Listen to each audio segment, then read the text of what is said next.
Nearly 600,000 people undergo bariatric surgery each year. While the vast majority of these patients complete the procedure with minimal complications, a significant minority of these patients end up with post-operative complications. Numerous studies have been published going over post-bariatric surgery and nutrient deficiency.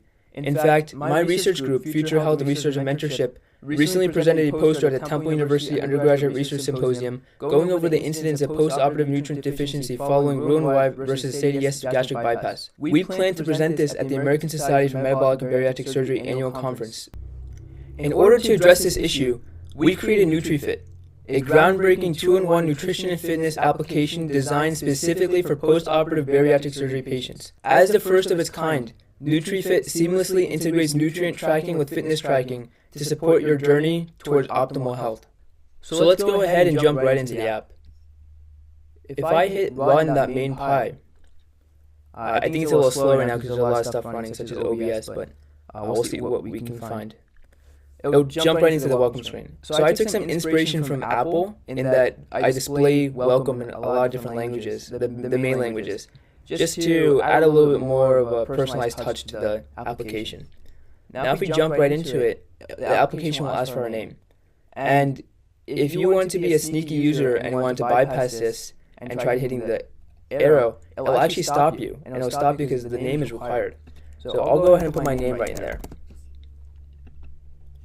Now I'm going to select my gender preference. So I'm male, so I'm going to go ahead and hit male. Now it's going to ask us for our biometrics. So I'm just going to put some random stuff in here just to display the app. So if I say that I'm 4'11", and I weigh 200 pounds. So this is just obviously fake data.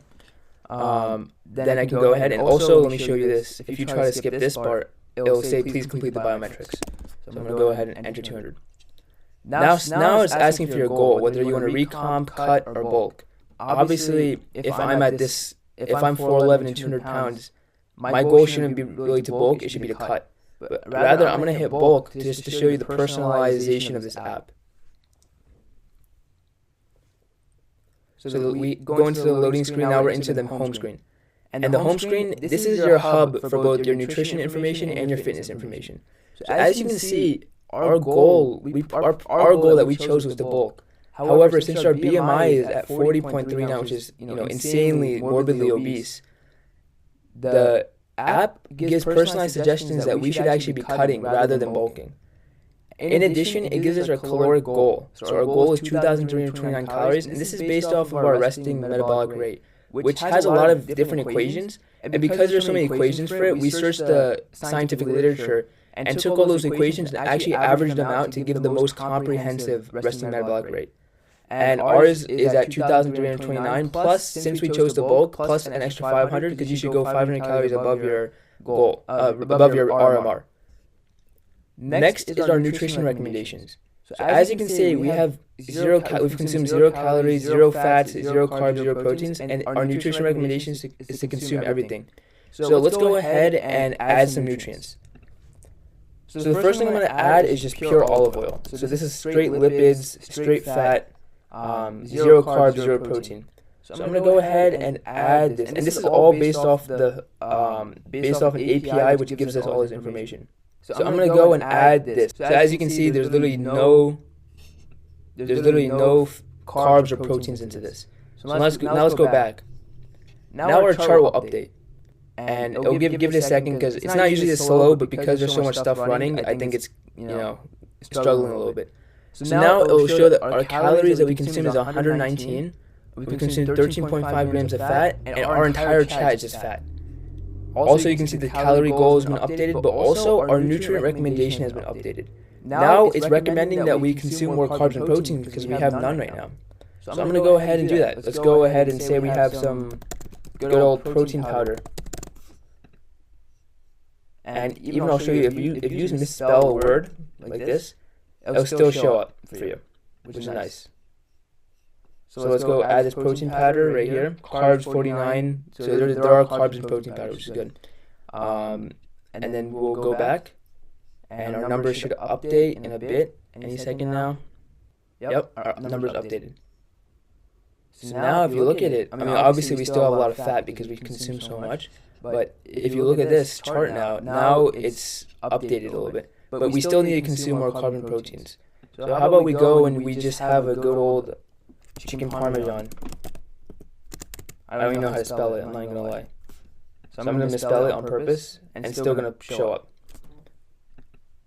So if I add this chicken parmesan, which has both protein and carbs and a little bit of fats, I'm going to go ahead and add that. Now, our chart should be a little bit more balanced. Yep, right there. But it's still saying that our protein is low. We should be consuming more protein. So let me add a hard-boiled egg. I'm going to go and add this guy right here, and that should increase our protein to optimal levels. There we go. And now it's saying our nutrients are balanced, which is awesome. We haven't hit our caloric goal yet, but we can always do that later. Now let's go into the fitness part. So here you can choose, this isn't necessarily a personalized fitness plan because it's a lot of that is very subjective and it's very hard to implement that into an app setting because it's not very generalizable. So we just created more of a fitness tracker app. So if we go here, you can choose whatever workout you want. Say I did dumbbell pullover and I add the workout. Next, you can enter the weight. So say I repped 45 pounds for 2 sets and 10 reps per set. So I log this exercise now, and now it's in the system. Next, I can go into the show progress for dumbbell pullover. So I can show the progress that I've made, and it'll give a matplotlib of the date and the progress that I made on this exercise, which is really nice. And the more you use the app, the more your progress will show over time. So we can leave this now. Next, if I go into another exercise like machine pullover and I want to show the progress for that, it'll say no data found for machine pullover because obviously we haven't done anything with that yet. But thank you so much, everyone. I really hope you enjoyed checking out our app with us.